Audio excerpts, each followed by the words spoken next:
Okay, so for this sprint, we were supposed to finish anything we had left over from sprint 1, which I don't think I had anything left over, so I don't have to explain this.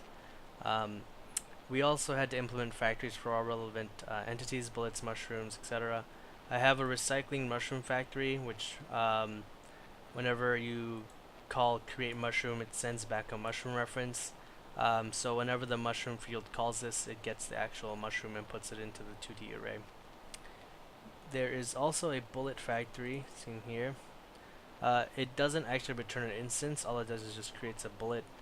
I have a parameter called number of bullets in existence and maximum number of bullets, and that basically limits the amount of bullets that can be on screen at one time. At the moment it's set to 1, as you can see here. So only 1 bullet's on at this time. As far as the centipede goes, I created 2 parts, individual parts for the centipede. There's a body part and then the head segment, and both of these both have factories. They're the same. They're made the exact same way as the mushroom recycling factory is, where it returns a corresponding class. So in this case, because this is centipede body factory, it sends back reference to a body. As far as properly showing damage in the mushroom field, I did this as well. I actually did this in the last sprint, but I thought I'd show you again just to make sure. As you can see, it's working fine.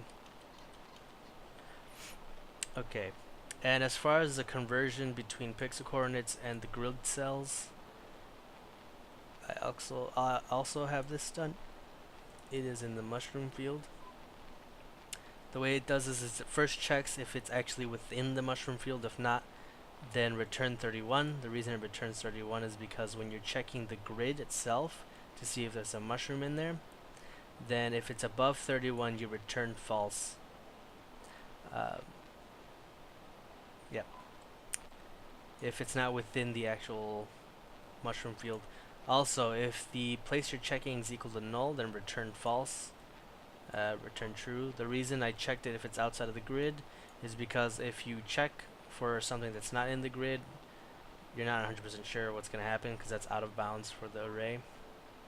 If it finds out that it is within the grid of mushrooms, then it'll floor whatever the world position is divided by a mushroom segment, or the cell size, you can think of it that way, where it's 16 pixels.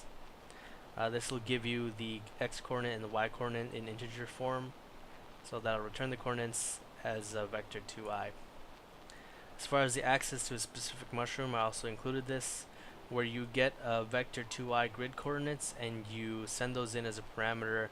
You have a mushroom coming out, and the mushroom returned is whatever the parameters you set at the x and y of the field. The centipede itself, I have the head, but I don't actually have the one segment following. I do have the smooth turning. I'll show you right now, the head. So the head's moving. As soon as it reaches the end, it turns, and also with the mushroom it turns properly. Turns. I couldn't get the one segment to actually follow it because I've tried many methods and none of them seemed to work. They all followed really weirdly. So the proper reaction colliding with the mushroom's edges of the screen is correct. The death and reset when colliding with a blaster, I don't actually have that because resetting the scene causes my game to crash, which I'm not sure, and I'll bring it up in Piazza and in a future class.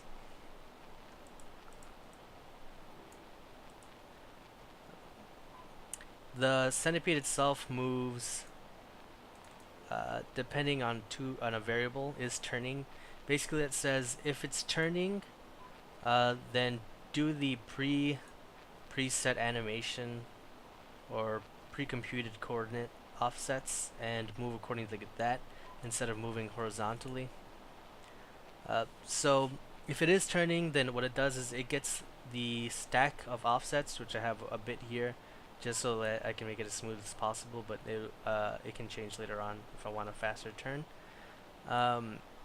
It's all pre-compiled, and it also added a new class called position and rotation offset, which just holds a vector 2 and a float for the rotation at each interval of movement. Basically, it keeps at every update, it keeps popping one after actually setting the offsets in terms of the world position, adding those offsets. And once it's empty, then it sets is turning as a false, so that it's no longer turning the direction to the negative direction, because on every turn the direction has to move just like the Atari version, as you can see here. Direction turns, and then it makes another copy of the actual off stack, so it keeps making a copy so that the actual original ones never actually changed. And the movement counter, which we talked in class, every 8 increments of movements, if you're moving at 2, because the size of a cell is 16. The reason I do this is after the actual turn animation, I want to immediately be able to check for mushrooms. In the case that there's a mushroom one away from the screen, and if I touch that screen, if I turn, I'll be able to avoid that mushroom instead of just passing straight through the mushroom on the edge of the edge of the screen, which is what happens in Atari version. As you can see here, it's just if the movement's equal to 8, as in 8 increments have passed, then check the world position to see if it's past the threshold of the screen turn, the edge of the screen turn, and also if that's not true, then check for if a mushroom's in front of it. And it also has 2 mushrooms in front for the actual mushrooms within the field, but at the very edge of the field, I should say 1 from the edge of the field, I have to check for 1 mushroom segment, and the reason is because in my turn, I'll show you. In the turn, like right here, this very next one, at that turn I want to check immediately if there's 1 mushroom away from me, and that actually follows the Atari version, because if I didn't have that, it would just go straight through that mushroom. And of course smooth turns, see it. And I think that is it. After checking the both conditions, if there's a turn, then if you're in the clear, just keep moving horizontally. And I believe that is all that was due for this sprint. Okay.